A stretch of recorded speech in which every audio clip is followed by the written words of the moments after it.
इस खास बुलेटिन में आपका स्वागत है और मैं हूं आपके साथ करिश्मा भारद्वाज और आप देख रहे हैं एएनबी न्यूज।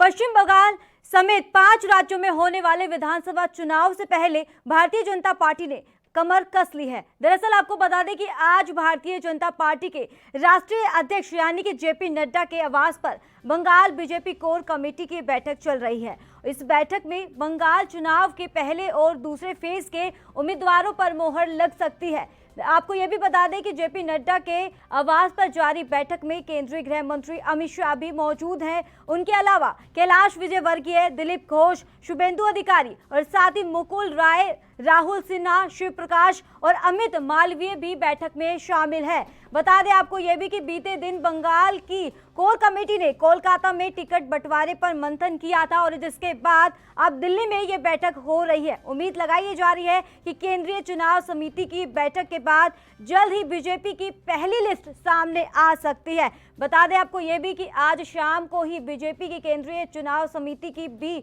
बैठक होने वाली है और इसी बैठक में उम्मीदवारों के नाम पर अंतिम मोहर लगेगी। शाम 7 बजे बीजेपी मुख्यालय में प्रधानमंत्री नरेंद्र मोदी की मौजूदगी में ये बैठक होगी। तो वहीं जहां एक तरफ बीजेपी बंगाल चुनाव को लेकर मंथन कर रही है तो दूसरी तरफ टीएमसी भी कल पहली लिस्ट जारी करने की तैयारी में है। और इस बीच खबर यह भी है कि ममता बनर्जी की पार्टी तृणमूल कांग्रेस अपनी उम्मीदवारों की लिस्ट बनाने में जुटी हुई है और 5 मार्च को पार्टी एक साथ सभी उम्मीदवारों की सूची जारी कर सकती है। सूत्र ये भी बताते हैं कि टीएमसी ने कुछ दिनों तक लगातार चर्चा के बाद अपनी सभी उम्मीदवारों के नाम तय कर लिए हैं और अब वह शुक्रवार को सभी 294 उम्मीदवारों की सूची जारी कर सकती है। माना यह जा रहा है कि पार्टी प्रमुख ममता बनर्जी से अगले 48 घंटे में इस सूची को लेकर स्वीकृति मिल सकती है और ऐसे होने के बाद सूची जारी कर दी जाएगी।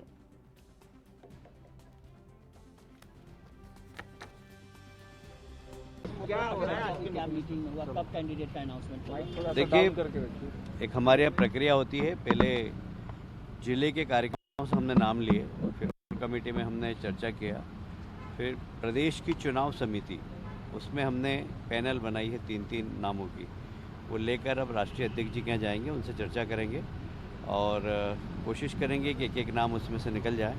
फिर शाम को चुनाव समिति के सामने वो सारी लिस्ट प्रस्तुत करेंगे।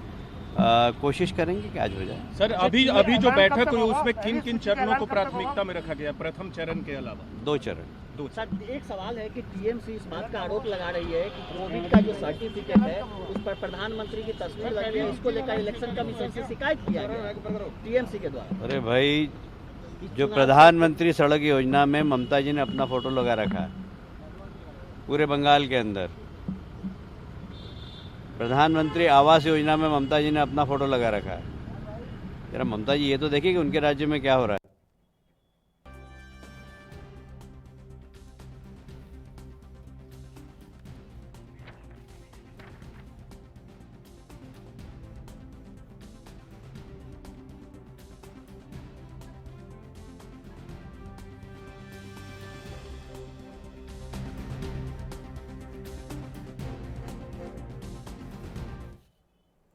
तो इस मुद्दे पर हमारे 2 मेहमान खास मेहमान जुड़ गए हैं। एक है बीजेपी नेता अमित त्रिपाठी, दूसरे हैं सुमित मल्होत्रा टीएमसी नेता। सर, आप दोनों खास मेहमानों का बहुत बहुत स्वागत है एएनबी न्यूज पर। जी। तो अमित जी, आपसे सवाल है, लगातार जिसमें बंगाल पर मंथन जारी है, बीजेपी की तरफ से विधानसभा चुनाव को लेकर बैठक की जा रही है, तो क्या लगता है जो आज उम्मीदवारों की लिस्ट जारी होगी, क्या कौन से ऐसे बड़े चेहरे हो सकते हैं इसमें? देखिए, चुनाव की तारीख की घोषणा हो चुकी है और हर पार्टी अपने अपने प्रत्याशियों की समय आने पर घोषणा करेगी। लेकिन सबसे बड़ी चीज है कि आज बंगाल में जो व्यवस्था है उसको बदलने की जो सबसे ज्यादा जरूरत है। जो भी प्रत्याशी हमारे घोषित होंगे वो उस व्यवस्था को बदलने का काम करेंगे, क्योंकि आपने जिस तरीके से देखा कि बंगाल में भ्रष्टाचार हो, गुंडाराज हो, बलात्कार हो और लोगों के हितों के साथ जो खिलवाड़ हो रहा है, उस व्यवस्था को बदलने के लिए हमारे प्रत्याशी जीत कर आएंगे और सरकार बनाने के बाद हम उस व्यवस्था को सुनिश्चित करेंगे कि हमको भ्रष्टाचार मुक्त बंगाल देना है। हमें भ्रष्टाचार मुक्त के साथ साथ अपराध मुक्त देना है, शिक्षा को यहाँ पर बढ़ावा देना है, युवाओं को रोजगार से जोड़ना है। और जिस तरीके से आज वहां पर पुलिस हमारे कार्यकर्ताओं की जो हत्या कर रही है और वहां जो अपराधियों को पुलिस द्वारा सरकार जी करेगी। और हमारे योगी जी भी अभी उत्तर प्रदेश से वहां पर गए हुए थे, उन्होंने भी साफ कहा है कि 2 मई के बाद जो भी अपराधियों ने इस कृत्य को अंजाम दिया वो तख्ती डालकर बंगाल में घूमने का काम करेंगे और उनको जेल के पीछे डालने का काम हमारी सरकार करेगी। जी मैं थोड़ा सा आपसे निवेदन कर रहा हूँ कि मेरी आवाज इको कर रही है, तो इसको थोड़ा ठीक करा दीजिए। जी अमित जी बिल्कुल।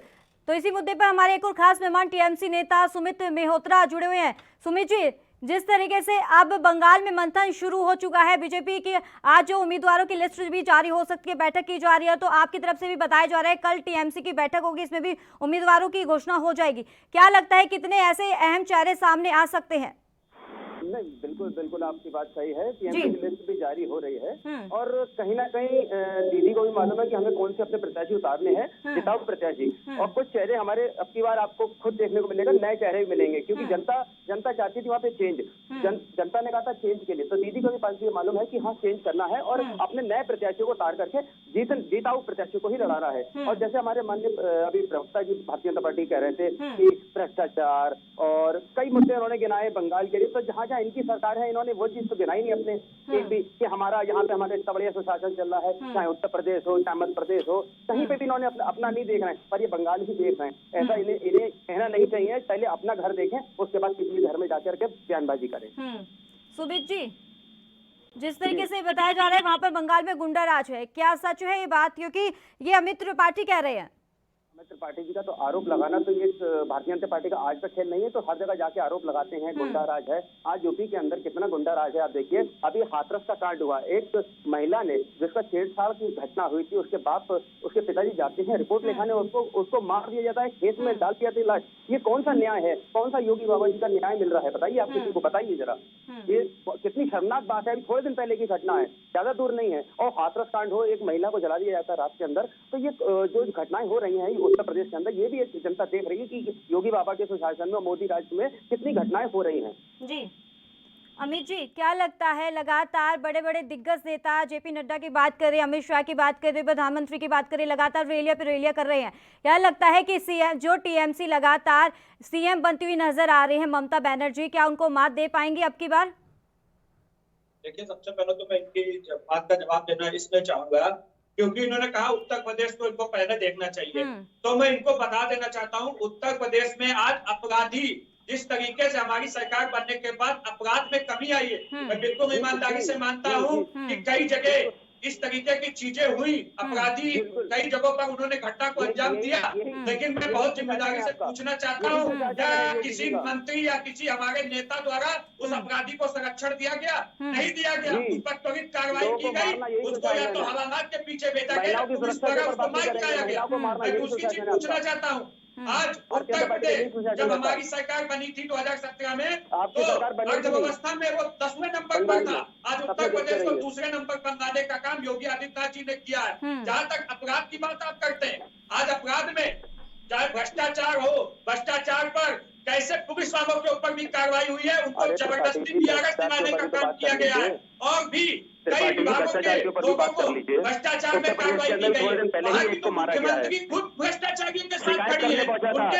उनके जो भतीजे हैं, उनकी जो भतीजे की भाई बहन, वो भी लगातार जांच के घेरे में है। जब उनके ऊपर कार्रवाई होती है तो ये लोग पुलिस के एजेंसियों के ऊपर सवाल उठाने लगते हैं। देखिए, आज बंगाल का मुद्दा है, बंगाल में क्यों नहीं गरीबों को आयुष्मान योजना का लाभ मिल रहा है? क्यों नहीं किसान सम्मान निधि लोगों को मिल रही है? क्यों नहीं शौचालय का लाभ मिल रहा है? क्यों नहीं आवास का लाभ मिल पा रहा है? हमारा तो सवाल ये है, आप उत्तर प्रदेश, मैं आपसे चुनौती दे रहा हूँ, आपके चैनल पर फिर कह रहा हूँ, जब उत्तर प्रदेश का चुनाव होगा तो जितने हमारे यहाँ से मुख्यमंत्री योगी आदित्यनाथ जी गए, जितनी भीड़ उनको सुनने आ गई है, उसकी आप 1/4 भी भीड़ उत्तर प्रदेश में इकट्ठा कर लीजिएगा, तब आप बात कीजिएगा। आज योगी आदित्यनाथ जी लोकप्रिय चेहरा पूरे देश में बनकर उभरे हैं, क्योंकि उन्होंने अपनी नीतियों से चाहे चुनाव की तारीखों का ऐलान हुआ था, टीएमसी की पार्टी ममता बनर्जी ने सवाल क्यों खड़े किए थे, क्यों उनको लगा था कि 8 चरणों की जगह वो हर जगह जो हर राज्यों में होते हैं 2 से 3, लेकिन अब की बार उन्होंने सवाल खड़े कर दिए थे चुनाव आयोग पे। क्या उनको भरोसा नहीं है अपने ऊपर?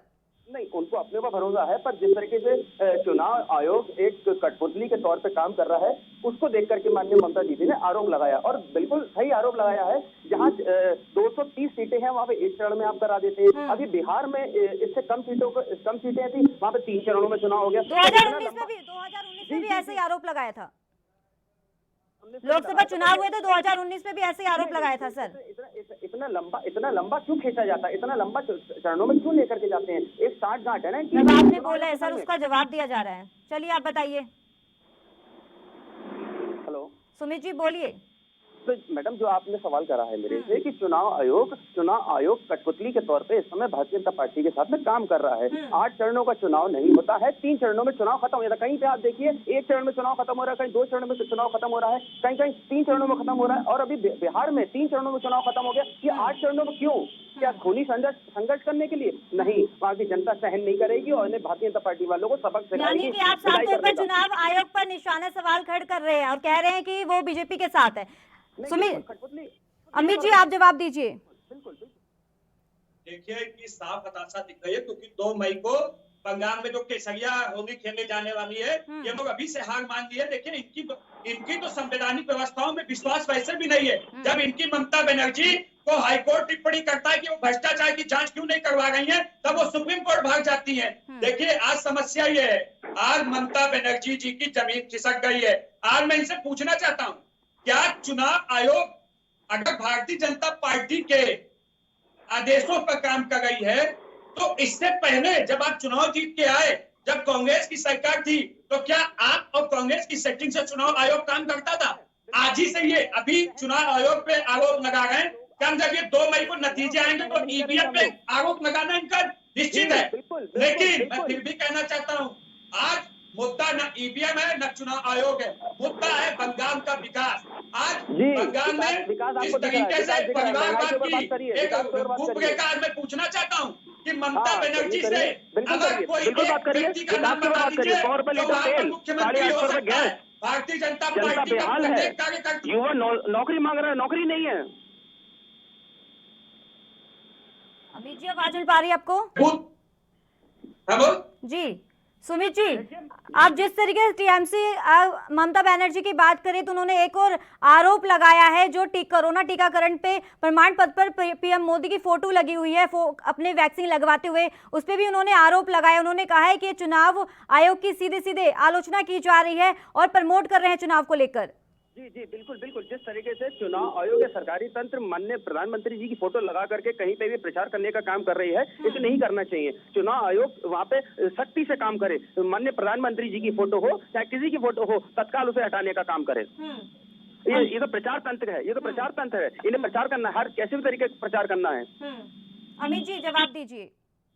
देखिए इतने हताशा में है कि क्या कोई भी चीज हो गई। आज जिस वैक्सीन को लेकर हम जिस वैक्सीन को बना के जिन वैज्ञानिकों ने वैक्सीन को बनाया और अपने देश के साथ साथ 100 देशों में और सप्लाई हो गई है, तो यहाँ की विपक्षी पार्टी, हमारे देश का दुर्भाग्य जो विपक्षी पार्टियों ने भ्रम फैलाने का काम किया कि इनको लगवाना नहीं चाहिए, ये लगवाएंगे तो आपके साथ कोई घटना घट सकती है। इसलिए देश के प्रधानमंत्री ने पास कोई मुद्दे नहीं है, विकास की कोई बात नहीं है, हमें जी संदेश देने का काम किया है कि ये भारत के वैज्ञानिक पर भरोसा करिए, ये एक कोरोना वायरस का एक अच्छा टीका है जिसको आप लगाकर बचाव किया जा सकता है। लेकिन ये देश का दुर्भाग्य है कि हर चीज में इनको राजनीति दिखाई देती है। मोदी जी अगर उंगली दिखाकर चुनाव आयोग में कहीं पर भी थोड़ा हटकर अपने निशान को दिखा देते हैं तो वो भी इनको दिक्कत है।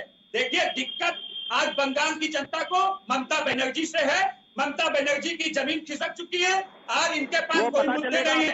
आज इनको योगी आदित्यनाथ जी जाते हैं बंगाल में तो इनको छाती फटती है। अगर हमारे राष्ट्रीय अध्यक्ष जाते हैं तो इनकी छाती फटती है, क्योंकि ये एक क्षेत्रीय पार्टी है। इनको इतना नहीं पता है कि राष्ट्रीय पार्टी का हर कार्यकर्ता भारतीय जनता पार्टी जहां पर भी चुनाव लड़ती है वहाँ अलग अलग जगह से आते हैं, वो चुनाव लड़ाते हैं और चले जाते हैं, लेकिन जो वहां के वोटर होते हैं वोट वही देते हैं। तो इतनी जानकारी तो इनको होनी चाहिए और मैं आपसे फिर कहना चाहता हूँ, बिल्कुल अमित जी, बिल्कुल जानकारी है, आश्वस्त है, आपसे ज्यादा जानकारी है। भारतीय जनता पार्टी हमें आप लोगों से चीज का जरूरत नहीं पड़ेगी भारतीय जनता पार्टी वालों से। सुमित जी, अब 27 मार्च को चुनाव है, उसको लेकर क्या तैयारियां की जा रही है? क्योंकि लगातार जब से आरोप और प्रत्यारोप का दौर जारी रहता है और ये बताया जाता है जब भी बीजेपी बंगाल में दौरा करने के लिए आते हैं, कोई दिग्गज नेता आते हैं और तो एक दूसरे पर आरोप लगाए जाते हैं, हंगामा किया जाता है। तो लेकिन अब व्यवस्था की अगर बात करें, सुरक्षा व्यवस्था की, तो क्या इंतजाम किए जा रहे हैं यहाँ पे? व्यवस्था बिल्कुल सही है। जिस तरीके से भारतीय जनता पार्टी जाती है वहाँ पे केवल एक बंगाल ही नहीं दिखाई पड़ रहा है, 5 राज्यों में चुनाव है, केवल इनका फोकस बंगाल में ही है, क्योंकि बंगाल में माननीय ममता दीदी को हराए और अपनी सरकार बना ले। और जो भाजपाबाजी ये लोग कर रहे हैं, वहाँ की जनता बखूबी देख रही है लोगों को कि ये लोग मेढक की तरह आते हैं, बरसाती मेढक है, आते हैं, भाषा देते हैं, चले जाते हैं। तो जनता वहाँ पे समझ चुकी है जो झूठे वादे हैं। सुन लीजिए, भाषा पे बोलना था, अपनी भाषा सुधार के बात किया करो। भाषा पे संयम रखिए सुमित जी, भाषा पे संयम रखिए। आप टेलीविजन पर, नेशनल टेलीविजन पर बैठे हैं सर। नहीं तो अरे बिल्कुल ये लोग कुछ जानकारी नहीं है, कब तक चलेगा? ये लोग कुछ भी कहते रहे, आज भारतीय जनता पार्टी केंद्र में है, ये लोग कुछ भी कहते रहे, हमारे ममता दीदी और हम लोग को गुंडा कहते रहे, ये लोग सब चलेगा। तो मैंने इसमें क्या गलत कहा? जब बरसाती मेंढक है, जब कोई चीज चुनाव आता है तभी ये लोग निकल के आते हैं बंगाल में। इससे पहले कहाँ थे ये लोग? बताएं कितना इन्होंने बंगाल के लोगों की मदद करी, कितनी मदद करी?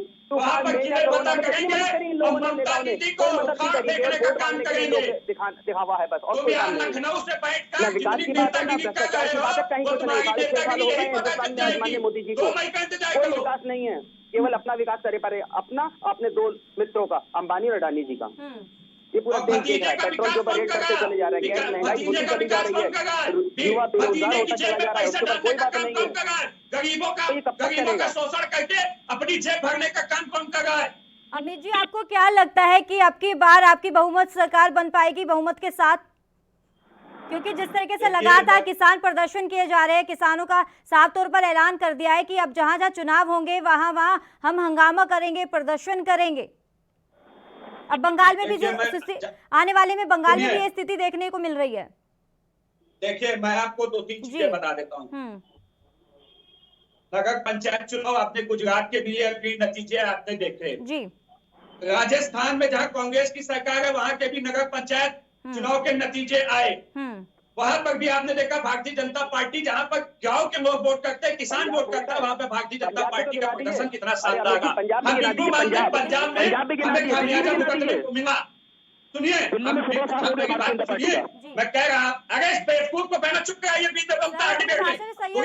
जी पहले बातें सुन लीजिए अमित जी की। हाँ जी, बोलिए सर। मेरी डिबेट में तो ये भी बोल रहे थे, ये पीछे मैं ये कह रहा हूँ, मैं पंजाब की बात कर रहा हूँ कि पंजाब में भी हमें नुकसान उठाना पड़ा और कहते हैं कि ये एक आंदोलन पंजाब ही तक सीमित है, इसमें हमें बिल्कुल मानते हैं कि हमें वहाँ पर नुकसान हुआ, लेकिन दिल्ली से बड़ा साफ हो गया भारतीय जनता पार्टी का। इसको चुप कराइए बदतमीज आदमी को, इसको मैं पिछली डिबेट में भी समझा चुका हूँ। अपनी भाषा से संयम रखिए सर, आपके पर भी, आपसे भी चर्चा की जाएगी, लेकिन अमित जी की बात सुन लेते हैं। अमित जी बोलिए आप। जिस तरीके से भाषा शैली का देखिए, मैं बिल्कुल जिम्मेदारी से कह रहा हूँ, पंजाब में हमें गुंडेपने में बात कर रहे हैं, नुकसान झेलने को मिला। और जहाँ तक आप दिल्ली की बात कर रहे हैं, दिल्ली में भी 5 सीटों पे चुनाव है, उसमें हमारे पास एक ही सीट थी, 4 आम आदमी पार्टी के पास थी। तो एक कांग्रेस को फायदा हुआ है और एक आम आदमी पार्टी को नुकसान भी हुआ है। हम वहाँ पर हमारी सुमित जी आप भी बोलिए, सुमित जी जवाब दीजिए आप। अरे आप 5 सीटें थी, 7 MP आपके हैं, कहाँ गायब हो गए आप लोग? आप लोगों का सूबा साफ हो गया। केजरीवाल तो पहले से थी, कांग्रेस और बढ़त में आ गई, आप लोगों का सूबा साफ होता चला जा रहा है। बिहार हो, बंगाल हो, सूबा साफ होता चला जाएगा। आप पंजाब में ही सूबा साफ है आप लोगों का। पंजाब की बात करिए, किसान आपको खाड़ फेंकेगा, किसान भाइयों के ऊपर जो आप अत्याचार कर रहे हैं वो आपको सबक सिखाएगा किसान। अरे सुमित जी, इनसे पूछिए 40 से 22 पे क्यों आ गए? इन्होंने इतना बंगाल में विकास किया तो ये 22 पे क्यों आ गए और 2 से 18 पे क्यों आ गए? बताओ।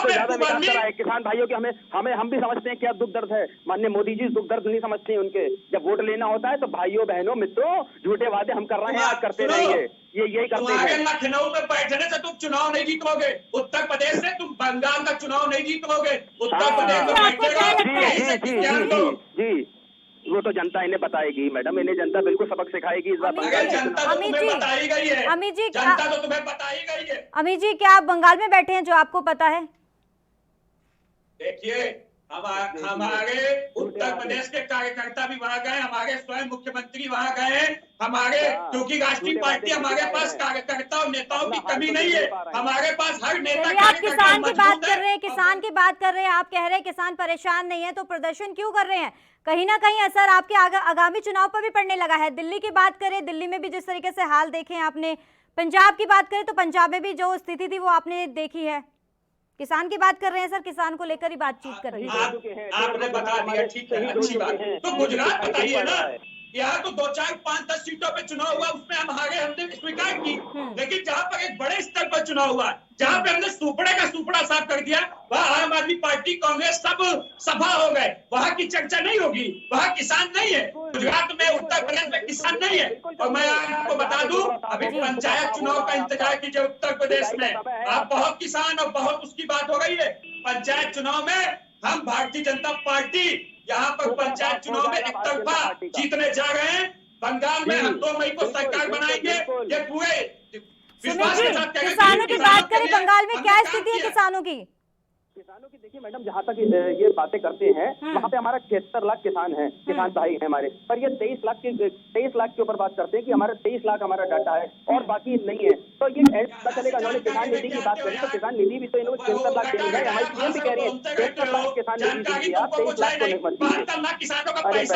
अरे पहले आदमी को थोड़ा सा समझाइए, प्रवक्ता जी को थोड़ा सा समझाइए कि शांत रहें। ऐसे डिबेट नहीं होती मैडम, ऐसे डिबेट नहीं कर पाएंगे। और तुम यहाँ पर ज्ञान दे पहले इनको बोलने दीजिए, ऐसे जाहिल लोगों के संग में डिबेट नहीं कर पाएंगे हम लोग। बदतमीज आदमी, जाहिल तुम लोग। अमित जी, अपनी भाषा से संयम रखिए, आपको बार बार में बोला जा रहा है। नेशनल टेलीविजन पर आप बैठे हैं सर, डिबेट कर रहे हैं और अपनी बात रखिए। आप ऐसे नहीं बोल सकते सर। किसानों की बात कर रहे थे, आप एक तरफ कह रहे हैं किसान खुश हैं, लेकिन उसके बावजूद प्रदर्शन कर रहे हैं। महंगाई को लेकर बात करें तो महंगाई से भी जनता परेशान है। एक ही गुहार लगा रही है कि जहां पहले तो कोरोना का कहर जारी था, लेकिन अब महंगाई की वैक्सीन ढूंढने लगी है। करिश्मा जी, वो टीवी चैनल पर बैठ के जाहिल शब्द का प्रयोग कर रहा है मेरे लिए, उसको आप नहीं चुप कर रही, मुझे चुप कर। सर मैं आप दोनों को, लेकिन आपने शुरुआत करी थी सर, आपने शुरुआत करी थी, उनको भी बोला जा रहा है और आपको भी बोला था। आप बार बार में एक ही भाषा का इस्तेमाल कर रहे हैं, तभी आपको बोला जा रहा है। सुमित जी बोलिए। ये अपराधियों की सरकार नहीं चलेगी। बात नहीं करते हैं ना, महंगाई के ऊपर बात करते हैं, केवल जय श्री राम, हिंदू हमारा खतरे में है। अभी आपने देखा एक नई घटना हुई है दिल्ली के अंदर, ताज। अमित जी, आप उत्तर प्रदेश की बात कर रहे हैं, किसानों की बात कर रहे हैं, लेकिन आप वहां की महिलाओं की बात नहीं कर रहे। एक के बाद ऐसी घटनाएं सामने आ रही है, महिलाएं सुरक्षित नहीं है, बलात्कार हो रहे हैं, हत्याएं हो रही है। जब समाजवादी पार्टी का नेता वहां पर हत्या करेगा, उसको बचाने का काम खुद अखिलेश यादव करेंगे। और नई सरकार है तो सरकार ने कार्रवाई की है, एनएसए लगाने का आदेश दिया है, बचाने का काम करें क्या? कौन कंट्रोल करेगा? व्यवस्थाएं कौन कंट्रोल करेगा सर? सरकार तो आपकी है ना वहाँ पे। देखिए, व्यवस्था दिन के दिन नहीं हो जाती। अपराध में कभी आई एनसीआरबी के आंकड़े उठाकर, एक के बाद ऐसी घटनाएं सामने आ रही है। अभी भी बलात्कार हुआ एक लड़की के साथ, 2 दिन पहले की एक हापुड़ की खबर थी सर। नहीं बोलेंगे हाथरस की भी घटना है मैडम, हाथरस की भी घटना है। घटनाएं पे घटनाएं होती चली आ रही है, घटनाओं का प्रदेश बनता चला जा रहा है। उत्तर प्रदेश वो खबर आपके चैनल पे कब प्रदेश बनता जा रहा है। बनेगी? नहीं हो, मैं देता हूँ ना खबर, कब बनेगी? वो नहीं बनेगी। सिर्फ आपको उत्तर प्रदेश दिखाई देता है, राजस्थान और जहाँ उत्तर प्रदेश नहीं सर, ऐसी गलत बात है। आप आरोप नहीं लगा सकते हैं खुल्लम खुल्ला। ये सबकी खबरें होती है, जो होती है हम वो ही उठाते हैं, और आप ये गलत इल्जाम लगा रहे हैं। सुमित जी बताइए आप। राजस्थान में बच्ची ने उसकी मां को अरे पहले मैडम इन प्रवक्ता जी को थोड़ा सा शांत कराइए, शांत कराइए। सुमित जी की बात भी सुन लीजिए, आपके पास भी वापस आएंगे लौट के, लेकिन सुमित जी की भी बात भी पूरी होने दीजिए। जी सुमित जी बोलिए। जी मैडम, ये किसानों की बात नहीं करते हैं। आज जिस तरीके से महिलाओं के ऊपर अत्याचार हो रहा है, ये उसके ऊपर बात नहीं करते हैं। महंगाई बढ़ती चली जा रही है, उसके ऊपर बात नहीं करते हैं। केवल बंगाल इन्हें दिखाई पड़ता है, बंगाल में जाते हैं हम किसानों की आय दुगनी कर देंगे, वहाँ पे लोग सुरक्षित नहीं है। अरे साहब, आपके प्रदेश में भी तो सुरक्षित नहीं है, आप बंगाल में कैसे सुरक्षित करेंगे? पहले आप अपना प्रदेश तो संभालिए, आप दूसरे प्रदेश में जाके कैसे काम करेंगे कुछ तो बताइए। आज महंगाई चरम पे है, युवा जो है बेरोजगार होता जा रहा है, सड़कों पे टहल रहा है, किसान सड़कों पे है। 150 से ऊपर किसान मर चुका है, समय शहीद हो चुका है। उसके ऊपर कोई बात नहीं करेंगे माननीय मोदी जी। ये कब तक चलेगा, ये कब तक सहन करेंगे हम लोग? जनता जान चुकी है ये झूठे वादे हो रहे हैं 6.5 सालों से। अब जनता जाग चुकी है, इन्हें विदाई करने का समय आ गया है। अमित जी बोलिए, अब अपनी बात रखिए सर। इनसे ये पूछिए, भाषण तो बहुत दे रहे हैं, ये नहीं बताएंगे कि हमने कुछ नहीं किया। तो बंगाल चुनाव में हम 2 से, लोकसभा चुनाव में 18 क्यों पहुंचे और ये 40 से 22 पे क्यों पहुंचे, वो नहीं बताएंगे। वो तो ईवीएम बात करने की तमीज नहीं है। महिला इंसान को आज किस तरीके से बलात्कार हो रहे हैं बंगाल में, उसकी चर्चा नहीं होगी। राजस्थान में इंसाफ नहीं मिलना बच्चियों को, वो 10-10 बलात्कार हो रहे हैं, वो खबर नहीं बनेगी। केवल उत्तर प्रदेश खबर बनेगी। अपराधियों का ग्राफ वहीं पर है, अधिकतर यूपी में ही है। मुख्यमंत्री बना हुआ है, उसको गिराने के लिए जो आज विरोधी शक्तियां हैं, वो चाहे मीडिया के अंदर हो चाहे कहीं पर भी हो, वो लगातार गलत बात है। हालांकि मानते हैं योगी सरकार अलर्ट मोड पर रहती है सुरक्षा व्यवस्था को लेकर, लेकिन एक के बाद ऐसी घटनाएं सामने आती है। हम योगी सरकार को ब्लेम नहीं कर रहे, हम पुलिस प्रशासन पर ब्लेम कर रहे हैं मेन। देखिए, अभी जो हादसा वाली घटना भी बात हुई है, आपको पीड़िता का बयान सुनाना चाहिए लोगों को। पीड़िता ने साफ कहा कि 2018 में हमने FIR कराई, उसकी गिरफ्तारी हुई, उसके बाद वो जब भी बाहर आया उसने धमकाया और हमने जब भी पुलिस से मदद मांगी, पुलिस ने हमें मदद की है। आरोपी पकड़ा नहीं गया है सर, आरोपी पकड़ा नहीं गया है।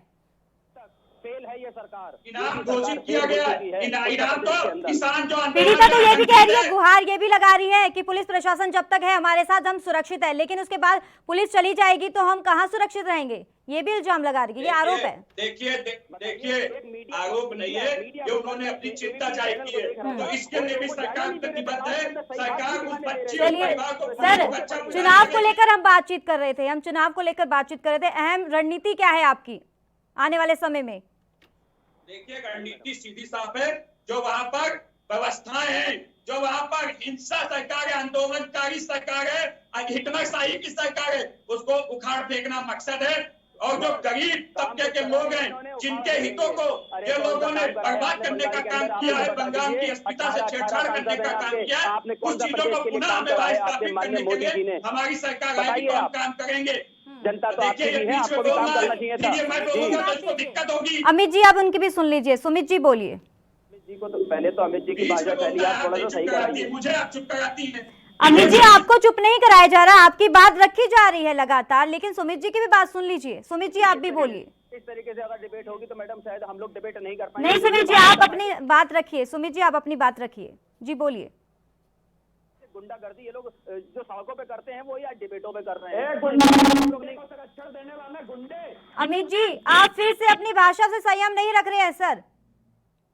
हम लोग डिबेट नहीं कर पाएंगे, हम लोग सुमित जी बोलिए। सादे लोग हैं और जिस तरीके से लोग कर रहे हैं वो शायद जनता इन्हें जवाब देगी। आपके चैनल सब देख रहा है, जनता जवाब देगी इनको जनता जवाब देगी। मेरा आपसे निवेदन यही है कि जनता इन्हें, बंगाल की जनता इन्हें सबक सिखाएगी। विपक्ष की तरफ से ये भी बयानबाजी सामने आ रही है, आरोप लगाया जा रहा है जब भी रैली करने के लिए वहां पर आते हैं, बंगाल में कोई भी दिग्गज नेता आते हैं वहां पर हंगामा किया जाता है उनके साथ।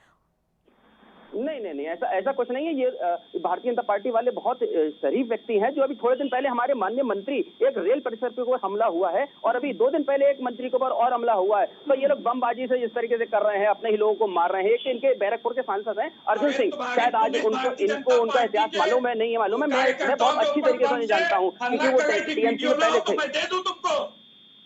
लीजिए पहले आप इनकी बात आप इन्हीं को सुन लीजिए। सुन लीजिए, गलत बात बोलोगे तो बीच में कहूंगा, और जब मैं बोलता हूँ तो बीच में बोलते हो ना, और अपना आके यहाँ पर बहुत सही बनने का काम करते हो। सुनने की क्षमता रखिए, मालूम है आपका मानसिक संतुलन खराब है। अपने पे लागू करना, बाद में दूसरे को ज्ञान देना। पहले अपने पे लागू करके देखो, बाद में दूसरे को ज्ञान देना। संतुलन आपकी पार्टी का खराब हो चुका है, हमें मालूम है। अभी किस सुमित जी आपकी क्या आगे की रणनीति रहने वाली है चुनाव को लेकर? मैडम हमारी तुम्हारा मानसिक संतुलन, हमने जनता के लिए काम करा है और जो भी हमारे माननीय ममता दीदी निर्णय। अमित जी सुमित जी की बात भी सुन लीजिए, आपके पास भी वापस लौट कर आएंगे, पहले उनकी बात भी कर लीजिए। बहुत गजब की एंकरिंग है, थैंक यू। आप एक पक्ष की डिबेट करा रही है तो सीधे कराइए। सर हम पक्ष विपक्ष हमारे लिए कोई नहीं है, हमारे लिए सब बराबर है। जी बोलिए। आपसे निवेदन करता हूँ, अगली बार इस जाहिल इंसान को मत बुलाइएगा।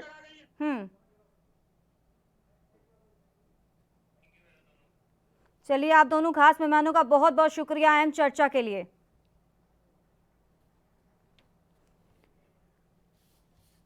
तो पश्चिम बंगाल समेत 5 राज्यों में होने वाले विधानसभा चुनाव से पहले भारतीय जनता पार्टी ने कमर पूरी तरीके से कस ली है। आपको बता दें कि आज भारतीय जनता पार्टी के राष्ट्रीय अध्यक्ष यानी कि जेपी नड्डा के आवास पर बंगाल बीजेपी कोर कमेटी की बैठक चल रही है और इस बैठक में बंगाल चुनाव के पहले और दूसरे फेज के उम्मीदवारों पर मुहर लग सकती है।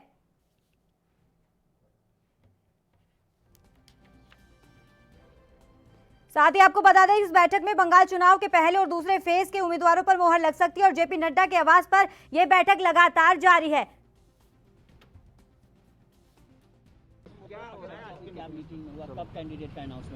देखिए, एक हमारे यहाँ प्रक्रिया होती है, पहले जिले के कार्यक्रमों से हमने नाम लिए, फिर कमेटी में हमने चर्चा किया, फिर प्रदेश की चुनाव समिति उसमें हमने पैनल बनाई है 3-3 नामों की, वो लेकर अब राष्ट्रीय अध्यक्ष जी के यहाँ जाएंगे, उनसे चर्चा करेंगे और कोशिश करेंगे कि एक नाम उसमें से निकल जाए।